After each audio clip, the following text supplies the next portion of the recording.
17 বছর অপেক্ষার দেয়াল জুড়ে ছিল শুধু আক্ষেপ, নীরবতা।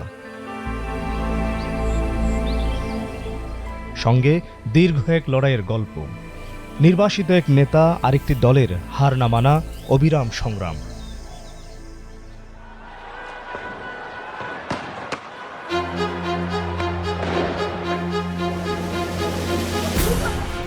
স্বৈরাচারের কারাগার, জুলুম নিপীড়নে রাজপথে একটি নাম, একটি স্লোগান উচ্চারিত প্রবল তীব্রতায়, তারেক রহমান।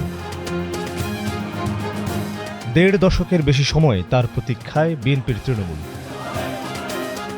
ভার্চুয়াল নেতৃত্ব, দূরত্বের ভূগোল আর তীব্র অনিশ্চয়তায়ও আঁকড়ে ধরেছিল সেই নাম।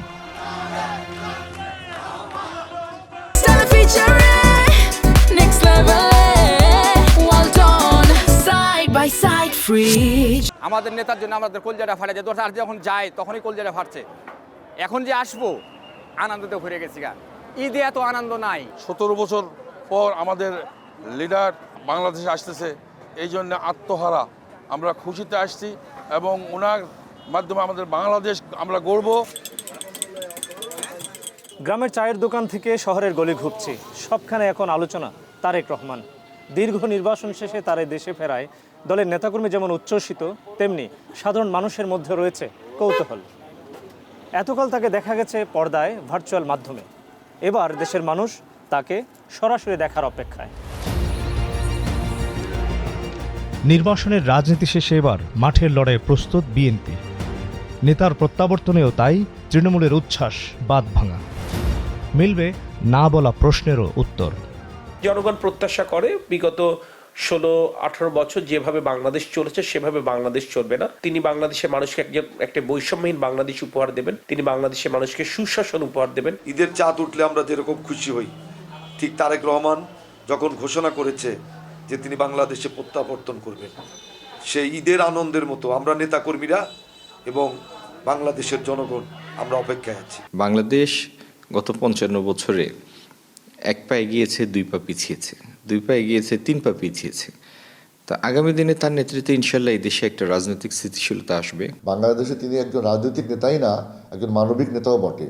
তিনি দল মত নির্বিশেষে, ধর্ম বর্ণ নির্বিশেষে যেখানেই আক্রান্ত হয়েছিল 17 বছরে তিনি সেখানে কিন্তু তার সাহায্যের বার্তা নিয়ে তার হাত প্রসারিত করেছিলেন। বাংলাদেশের জন্য তারেক জি একটা প্রত্যাশা এবং আমরা তৃণমূলে তারেক জি আসলে তৃণমূল চাঙ্গা হবে।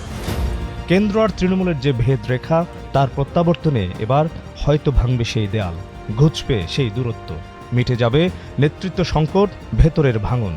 এত বড় দলে প্রতিযোগিতা থাকবে আমি মনে বিশ্বাস করি।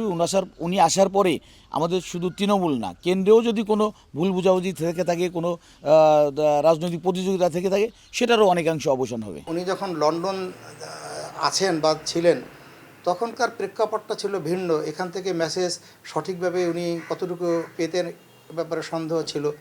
উনি যখন বাংলাদেশে থাকবেন, বাংলাদেশের প্রত্যন্ত অঞ্চলের সমস্ত নেতাকর্মীর খবর উনি নিতে পারবেন। আমাদের প্রত্যাশা, যদি জনগণের প্রত্যাশা অনেক বড়, এবং দেশবাসী আজকে মনে করতেছে যে তারেক সাহেব আসার পরেই দেশের সমস্ত চিত্র পরিবর্তন ঘটবে, মানুষের প্রত্যাশা পূরণ হবে। আমরা কিন্তু তার সঙ্গে যুক্ত থেকেছি এবং এমন কোনো স্তরের নেতাকর্মী নাই যে সেটা অঙ্গ সংগঠনের একেবারে ইউনিয়ন ওয়ার্ড পর্যন্ত নেতাকর্মীরা কিন্তু তার সঙ্গে কথা বলার সুযোগ পেয়েছে এবং এটাই ছিল গণতন্ত্রের আন্দোলনে বিজয় লাভ করার একটা বিশাল নেপথ্য শক্তি।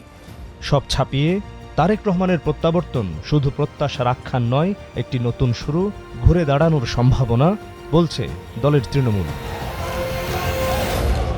Mohammad Hussain, Star News, Dhaka.